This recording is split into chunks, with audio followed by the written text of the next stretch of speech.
On Thursday, October 20th, at about 8:50 a.m., Atherton police officers responded to a residence on the 300 block of Stockbridge Avenue regarding a buried vehicle that was located during a landscaping project.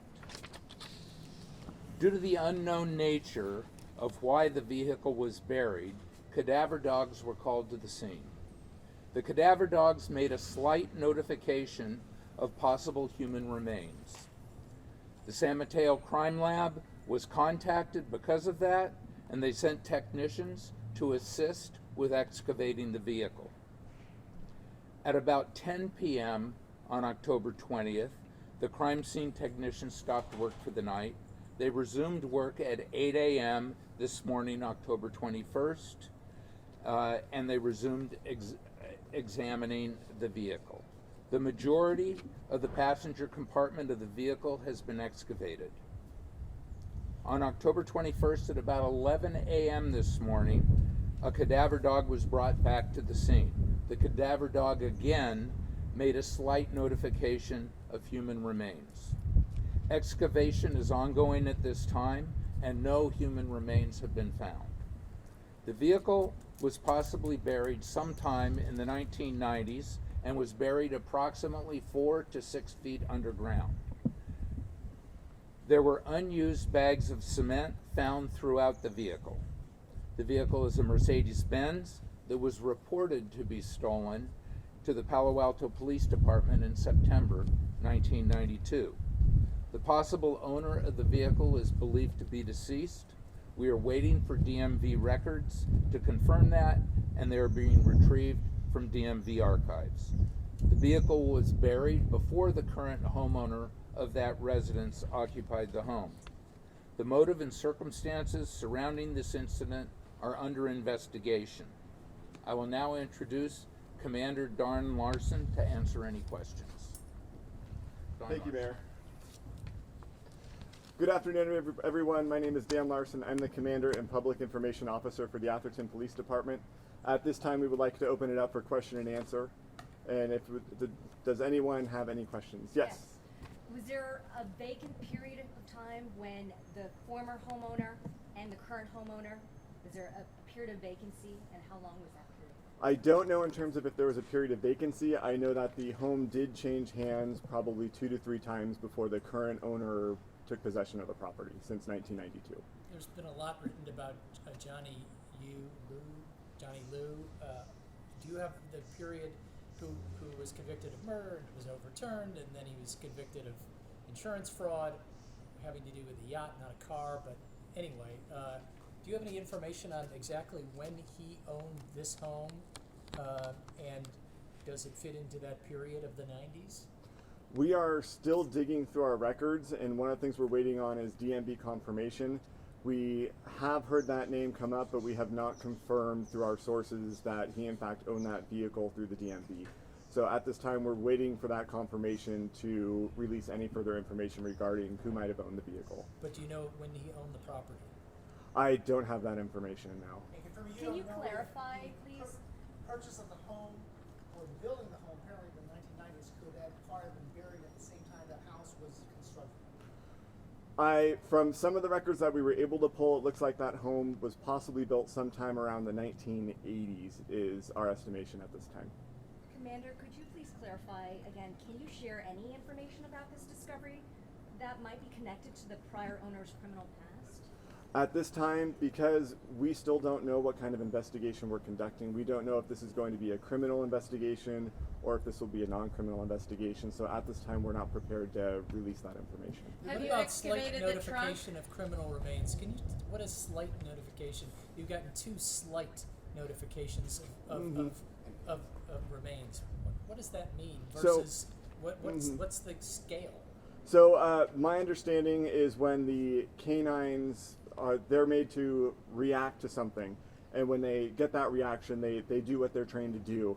And in this instance, they didn't do the complete reaction that would 100% notify that this is what it is and what we expect.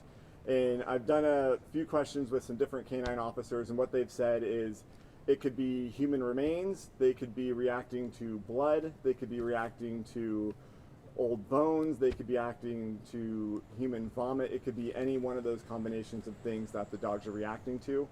They did mention that because of the time frame that this vehicle has been buried for approximately 30 years, that a slight reaction would be consistent with the duration that the vehicle has been buried. Did the vehicle have vanity plates? I have not seen the license plates, and so we're not ready to release that. Have you excavated the trunk?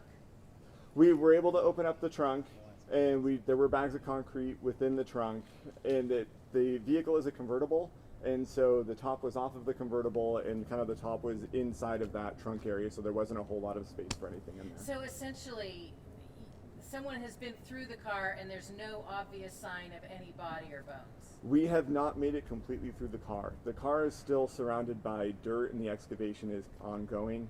What they have excavated is primarily the top of portion of the vehicle, and also the passenger area of the vehicle is where they're focusing on their excavation, but we are still waiting and working through some logistics in order to pull the vehicle out and remove it and check under it. You had also said that about the human, back to the human remains, you had said it could be this, it could be blood, it could be vomit, it could be human remains, it could be bones. And then you said, but by the length of time it's been buried, it also could be, they could be reacting to that, meaning they could be reacting to none of the above that you mentioned simply because it's been buried, or they're still reacting to those things because it's been buried for so long. Yeah, at the moment we don't know what exactly they're reacting to, and we won't necessarily do that until we discover whatever it is, if there is something down there. There have been a lot of workers on site because they are going through a landscaping project, and so it's quite possible it could be a worker who possibly got cut and dripped some blood on the ground. It could be someone vomited in the area recently, or it could be something's been buried there for some time. We just don't know what the dogs are reacting to until we discover it. The fact that the car was reported stolen in 1992, what gives you any indication of when it was actually buried?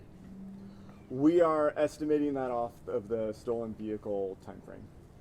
So we don't know exactly when the vehicle was buried, but we are kind of estimating it was sometime around when it was reported But stolen. why do you think that? It's just based on the time frame of the stolen vehicle report, but that's all we have to go off of right now. Has anyone made an attempt to contact the previous homeowner or owners? And At this Do you know time, where they we have not done that, and part of the reason is we're still trying to figure out what kind of scene we have, whether it's a criminal scene or a non-criminal scene that we're investigating. How could such a large or deep been dug without anyone ever seeing? Is there any sense of how that's possible? Because you said it was 4 to 5 feet deep. We are still kind of trying to uncover that. Where the vehicle is, it's in the backyard, so it is kind of an isolated, more private area, and so that would most likely be how it was placed back there. The press release says that you believe the owner of the vehicle is to be deceased, so you must know who that is. So is that person, the owner of that vehicle, is that one of the previous homeowners? So we do have an idea of who might possibly own the vehicle, but like I said previously, we are waiting for the Department of Motor Vehicles to provide us the legal information for the vehicle before we're able to release any names or anything like that. And at this moment, we are going to withhold that information because we do not know if this is a criminal or non-criminal investigation. So you're not saying whether the driver, the owner of the vehicle, is also one of the previous homeowners. You can't confirm that. Correct. Or whether the previous owner who is deceased was missing in some way and died. I mean, do you think that the previous owner could be a victim? At this time, we're not releasing that kind of information. You have the stolen vehicle report and you found a vehicle, and you can't match the two of them together today? Yes, and like I said, once again, we're still trying to figure out what kind of investigation we're conducting, and that's the purpose for us withholding some of that information. So they didn't like file the VIN off or take the engine block or any of that, yank the plates? We have not gotten to that point of the excavation where we could reveal the VIN number. Are there any missing persons from that era that you're looking into? Not that I'm aware of. I think last night you guys mentioned there was dirt inside and it was filled with dirt. Mhm. The vehicle, have you guys been able to get into the vehicle more so than like you guys did last It's night? yeah, we're continuing to excavate the vehicle and uncover more and more of it, but it's been kind of a slow, methodical process just because we don't know what it is. But they are making progress towards getting that, and then we're starting to look into the logistics of how we're going to remove the vehicle from the site and get it up from the ground. So just to be clear, the top was down on the convertible when it was buried. Correct. Okay. So, in closing, this is an ongoing investigation, and we do not know what direction this investigation is going right now. We do not know if this is a criminal or non-criminal investigation. We will not provide any additional information until Monday, October 24th, 2022, unless there is major breaking news or discoveries in this incident. This allows work to proceed and continue throughout the weekend. This concludes our question and answer session. Thank you all very much for your time.